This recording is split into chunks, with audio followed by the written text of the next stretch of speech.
On va parler d'emploi maintenant avec l'approche de l'ouverture des parcs d'attractions. Aujourd'hui, focus sur le parc Saint-Paul dans l'Oise, bien évidemment. On recherche du monde à partir pour l'ouverture du parc au niveau du 1er avril, justement. Pour en parler avec nous, Vanessa Pécourt, conseillère Pôle emploi à l'agence de Beauvais-Delhi. Bonjour. Bonjour. Merci d'être là. Vous êtes accompagné d'Étienne Montecchio. C'est corse, ça, non? Non, italien. Non, italien. Montecchio, responsable du personnel donc, au parc Saint-Paul. On va commencer par vous. Je ne suis pas galant là, mais je n'ai pas trop le choix. On ouvre à partir du 1er avril, donc on a besoin de main-d'œuvre. C'est ça, tout à fait. Donc on a notre début d'ouverture. Il nous faut déjà notre base de saisonniers sur les attractions, sur la restauration. Donc on a vraiment besoin d'avoir les gens les plus fiables qui vont être là avec nous tout au long de la saison. En dehors de vraiment des jobs d'été, des jobs de week-end, c'est vraiment notre base. Et là, on commence dès la semaine prochaine le recrutement, les entretiens. Donc vous recherchez à peu près une cinquantaine de saisonniers. C'est beaucoup, c'est pas beaucoup pour se rendre compte? 50, c'est le minimum de personnel saisonnier qu'il nous faut pour ouvrir le parc. D'accord.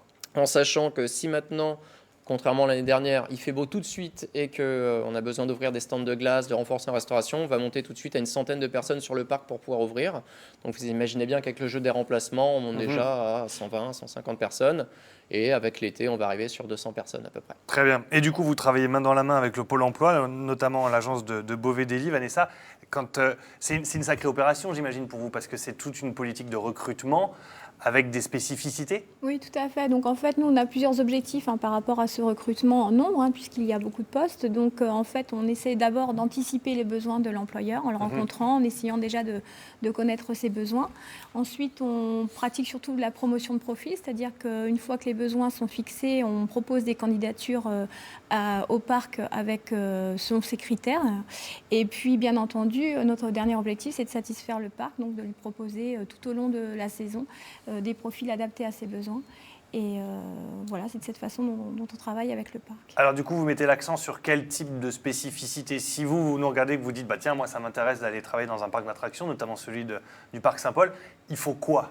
Il faut la pêche? Alors oui, super voilà, pêche, c'est ça. Il faut, parmi les compétences qui sont nécessaires, c'est pouvoir travailler toute la journée dehors, dans un environnement parfois bruyant, mais pouvoir avoir une bonne condition physique pour pouvoir aussi accueillir un public en nombre, être mobile pour pouvoir aussi se rendre au parc de manière facile. Autonome. C'est Autonome, c'est ça, important. ouais, tout à fait. C'est vrai qu'on n'est pas loin de Beauvais, mais avec les horaires un petit peu décalés, il faut que les jeunes puissent avoir un moyen de locomotion. Les jeunes ou les moins jeunes, est un moyen de locomotion pour venir travailler chez nous, tout à fait.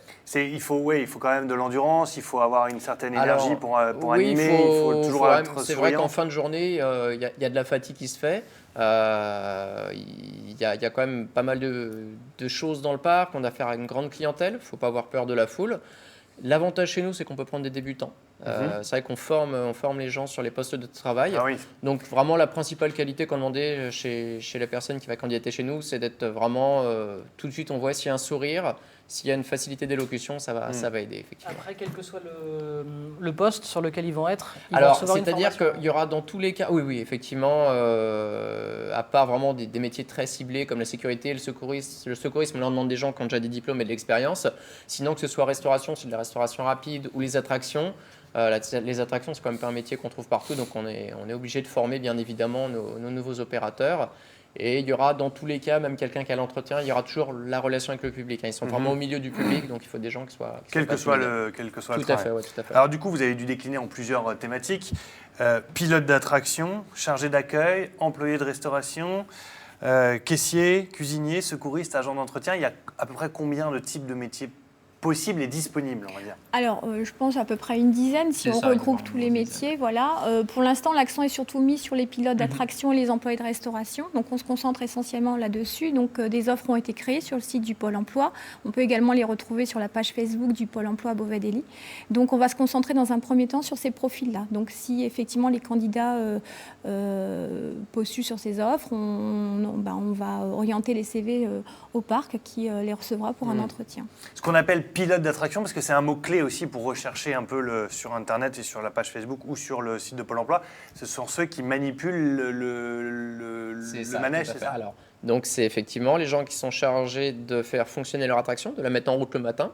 Ensuite, après, bien évidemment, d'accueillir les visiteurs, de les installer sur le manège, de vérifier toutes les conditions de sécurité et de faire partir à l'attraction. Je vous rassure, un pilote d'attraction, On leur demande simplement ces quelques manipulations qui sont vraiment très, Oui. très simples et ils sont bien formés. Et encore une fois, il y, a, là-dessus. voilà, il y a tout un processus de formation. C'est important aussi pour le Pôle emploi, justement, d'avoir des entreprises comme ça qui viennent et qui disent « Nous, on a besoin de personnes, mais rassurez-vous, on les forme à cette Tout à tâche très fait. Mais de précisément. toute façon, c'est indiqué dans le contenu de l'offre. C'est bien précisé qu'une formation est prévue. Donc, même si les débutants sont acceptés, bien entendu, une formation est prévue. Donc, il n'y a pas d'inquiétude par rapport à ça. Est-ce que parmi cette cinquantaine de contrats que vous allez prendre là, à partir du 1er avril, il y a des possibilités de transformer sur des contrats plus longs, de revenir d'une année sur l'autre, Alors, c'est plutôt d'avoir des perspectives retours. Alors, d'évolution? on a de l'évolution, bien sûr, parce qu'on a chaque année, on a des exemples chez nous de gens qui ont commencé en contrat week-end et qui, puis après, ont fait des preuves. Ils sont passés saisonniers l'année suivante, puis après, ils sont passés adjoints managers. Et là, on a des gens qui sont managers dans les points de restauration chez nous, qui ont commencé en bas de l'échelle. D'accord. Donc, on n'aura pas forcément, enfin, même on n'a pas on ne peut pas pérenniser les gens dans l'entreprise. Par contre, on peut les faire évoluer au fur et à mesure des saisons. Et on a quand même, chez nous, on va dire un taux de retour de moins 30% des salariés, 30-40% qui reviennent chaque année, parce qu'ils sont bien chez nous. D'accord. Vous parliez un petit peu des méthodes d'embauche. Donc là, on a sur le site de Pôle emploi, vous avez tout un listing de postes. Il y a sur la page Facebook aussi. Il y a aussi une adresse qui est intéressante de donner. C'est directement. Alors voilà, ça, c'est la page Facebook de votre page avec l'annonce qui date du 13 janvier sur le recrutement avec toutes les offres possibles et disponibles. Donc ça se passe sur Facebook. Si vous voulez envoyer directement un mail au Parc Saint-Paul, c'est une adresse qui va s'afficher à l'écran, drh@parcsaintpaul.fr, drh@parcsaintpaul.fr, elle apparaît en bas de l'écran. Et voilà, n'hésitez pas, on pourra la mettre aussi sur notre site de France 3. Ça commence quand, le recrutement? À la semaine prochaine. À partir de lundi C'est-à-dire, prochain. voilà, on est parti sur à peu près un petit mois de recrutement pour vraiment recruter. Et après, tout au cours de la saison, il faut vraiment voir qu'après, on a les week-ends, les gros week-ends qui arrivent, l'Ascension, la Pentecôte, on a des besoins énormes de personnel.